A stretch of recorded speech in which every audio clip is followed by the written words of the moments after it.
Hi everyone, Pete here with the second of my videos of the gameplay analysis of the Group A and B matches. Today we're looking at Bruno versus Johnny, as you can see, and Jotaro versus Polnareff. I'd like to preface this video by saying that I have no idea what the corpse parts actually do. I've watched these videos so many times and yet no idea what it does. You can see in one of the other gameplay shots they've shown that Gyro can have the corpse parts as well, so it's not a Johnny specific thing, but that's all I managed to work out. So if anyone has any ideas, please pass them on to me, because I'd really like to brainstorm what it actually does.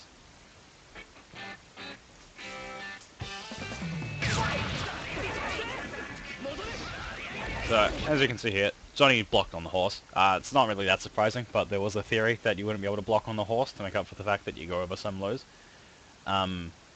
Because we didn't see Gyro block at any point on his horse in old footage, if I remember right. Also, you can do arty arty arty in the air. This projectile looks really good because it goes at such a nice angle at such speed.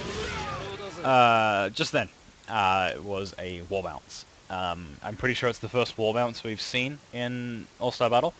It looks like a wall bounce in any other game as opposed to just him hitting the wall, because Bruno's recovered by now and Johnny's still in his hit stun animation, so you could probably juggle if you were close enough. He's probably not close enough there though. It could just be for animation purposes though, like he's hit the wall so he's kind of like tumbling like that. Or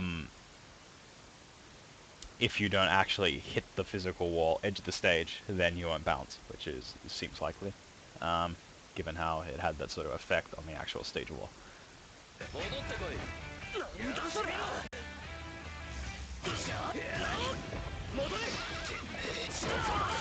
You can also jump on the horse, in case anyone thought you wouldn't be able to.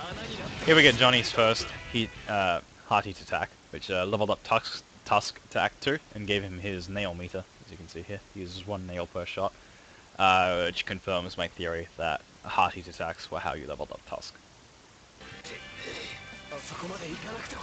Then he's got this cool new projectile that goes as a hole along the ground, which I really like, because as you see here, he shot it, Bruno teleported, and then the hole turned around and went back to Bruno. So it's got some good tracking on it.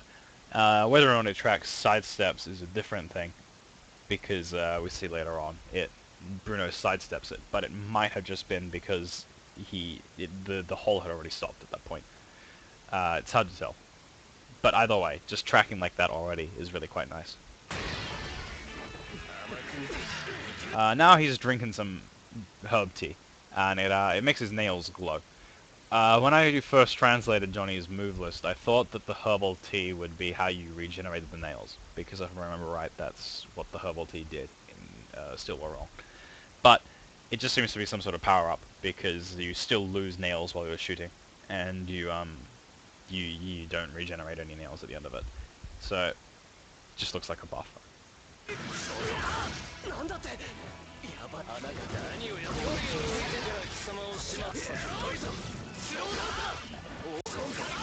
Yeah, as you can see there, he does have a normal projectile while he's on it, while he's in Act 2, so you don't have to rely just on the hole, which is quite good. As you saw just then, he was on the horse directly above a corpse part. Then he got off the horse and then picked up the corpse part. I'm gonna guess that's his crouch animation. It's a bit hard to tell because of Johnny, but so I assume you have to crouch to pick up corpse parts on them.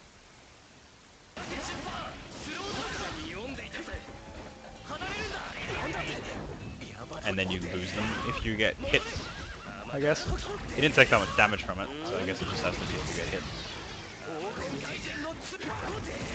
The horse normals look kind of small for a horse, but I was expecting kind of bigger.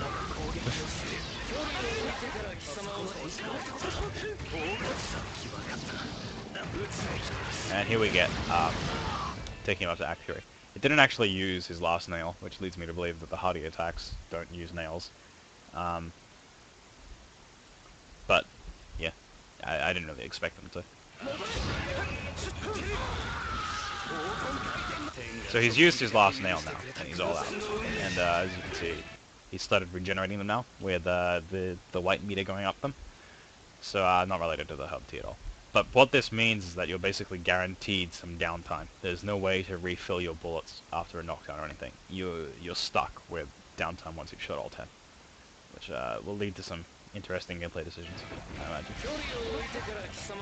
The AI really likes his teleport at this point. It doesn't look like it has any use as a mix-up tool. Basically what I thought last time we saw it as well. It looked like those were the three options of the teleports you could do with the different strengths. You can either go in, you can go out, or you can go up. So from that alone, without any way to cross them up, there's no way for you to use it as a mix-up tool. So with the speed it has, I assume they want you to use it as a getaway tool. Like if you get knocked down, then to get out of the pressure, just zip away. At least that's my assumption.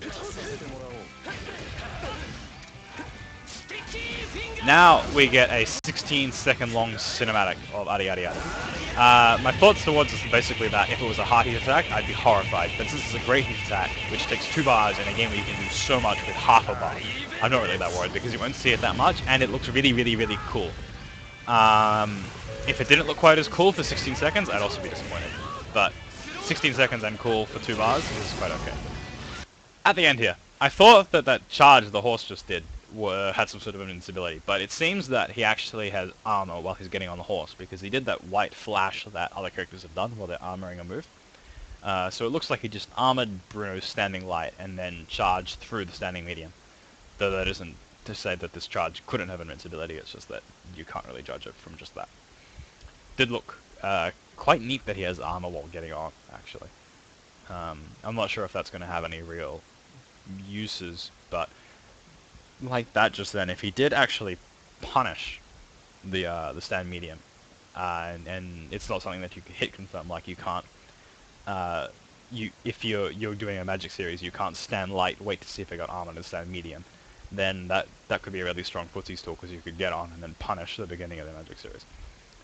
But from this, it basically, in case anyone was surprised by the guy whose power is the ability to shoot nails, that Johnny looks like a zoner. He too has some really cool projectiles. I'm slightly annoyed that his homing projectile looks way better than Hol Horse's homing projectile. His nail mechanic seems interesting, with no ability to reload. So I'll be quite curious to see how it plays out with regards to his zoning.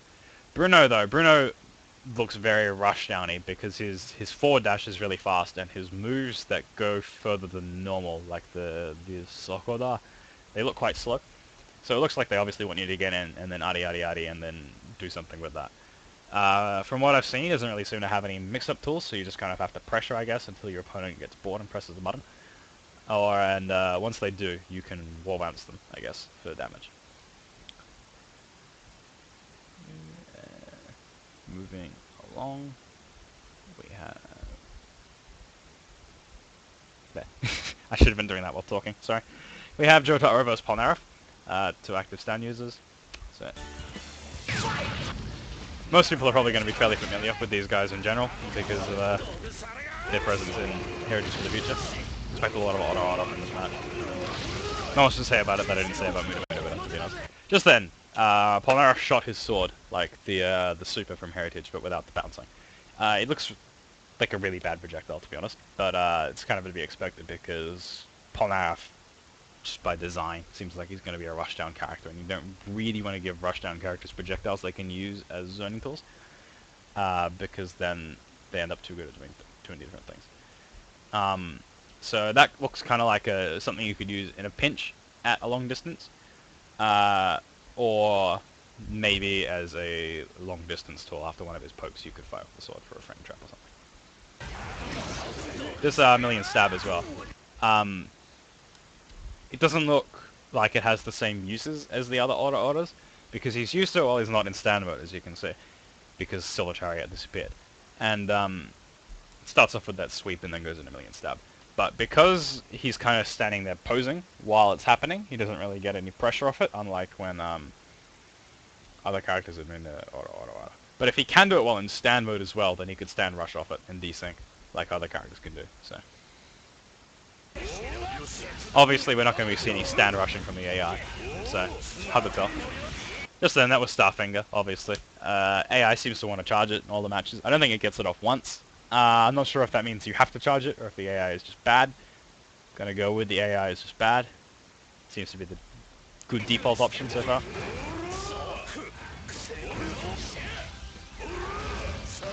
Here we get this, the one that will judge you is my stand. It looks like it's going to replace the old rush punch that Star Platinum had in Heritage, because it does that same sort of rush punch but then goes into a cinematic. Moves that go into cinematics tend to be good enders for juggles, because it means that they won't fall out of any of the hits. Like if you're in a juggle with order, and there's some sort of juggle limit, or if they're at an odd height, then you won't get all the punches from order. Because this goes into a cinematic, you're guaranteed all the punches. And it gives you a knockdown. Knockdowns are good.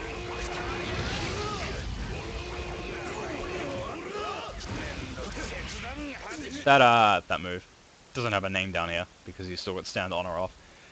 So I'm curious as to what it is, but it crumples either way. So Polnareff's got some combo options.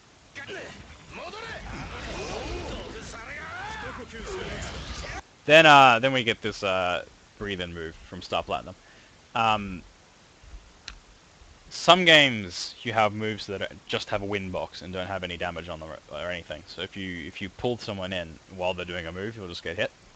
I'm pretty sure Magneto's Magnetism in Marvel 3 works this way.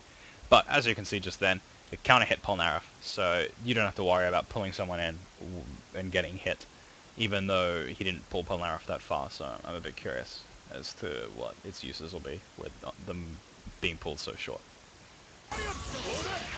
This is obviously the version of Polnareff's version of the cinematic that Jotaro had, so good ender for him as well, I guess.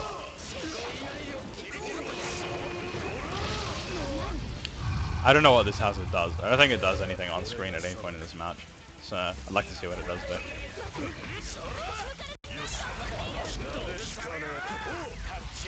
Also, this super that Polnareff's in now, it gives him after images of Soul Chariot that look like they work somewhat like Zero's Sogenbu or Yang's Seienbu. It turns your super meter into this countdown timer in a different color. I assume you can't get any meter well in it. But it counts down fairly slowly, I feel, for a super of this kind, given how if you use it in a combo, it gives you way more options for stuff you can do in that combo, like links and such, and if you use it outside a combo, it gives you a lot more pressure tools. And this one goes down quite slowly, which looks like it'll be quite good for Polnareff to be able to use just whenever he feels like it, which is quite good for him, considering he already has that crumple move. He's got this kind of flip thingy as well, which looks like his cross-off is way better than ACDC's, I have to admit. Looks fast enough to actually catch someone off guard.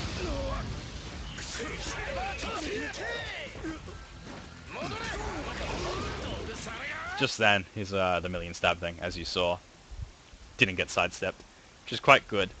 Means that sidesteps do actually have counters for some characters. Was kind of worried, I have to admit, that they'd just be too good. But now we get the second great heat attack of the day, which is Jotaro's. I think this one's 10 seconds long. Basically, I'm okay with that. It's the same reason as before. It's not quite as cool as Bruno's, though, I feel. I'm not sure why. I just feel that. So, both those characters obviously seem like rushdown characters. Polnareff has one projectile and it's slow, and Jotaro has no projectiles, so it's not like you could really zone with them when their normals are not ACDC length either. So, fairly obviously rushdown characters. Which gives us our first good look at rushing down in this game. Jotaro looks like he will be fairly associated with Order, because it's half of his move list. But in the Tokyo Game Show build, there was one of the follow-ups to Star Platinum on Order, where they get punched up into the air. Obviously, in this, he only knocked them away. But if they do get punched up into the air, then you could probably juggle, and it'll probably be his main combo tool. But they might have gotten rid of it, and that's why the A didn't do it. Or the A is just bad. Polnareff, on the other hand, looks like... This is just an assumption because of how Silver Chariot worked in the manga. And it's hard to tell from the AI, but I would assume that the sword on Silver Chariot doesn't have a hurt box of its own. Like if you hit the sword, Polnareff won't get hit, because it didn't in the manga. That was like Silver Chariot's power, basically. So Polnareff's normals look quite good if that is the case, because you can kind of extend a range that you won't get hurt at. And he does have that neat crossy uppy move that saw as well. So that's probably where his mix-up will come from, because he doesn't really look like he has a move to hold them in place, like Star Platinum. Star Platinum Starfinger, which you could stand rush to hit them, like the old Starfinger Oki game that Jotaro had in Heritage. So that's basically my thoughts on these 4 characters today. I haven't decided what matches I'll do next, because I haven't thought ahead. I probably should next time. But either way, thank you for tuning in, and please tune in next time as well. Thanks for watching.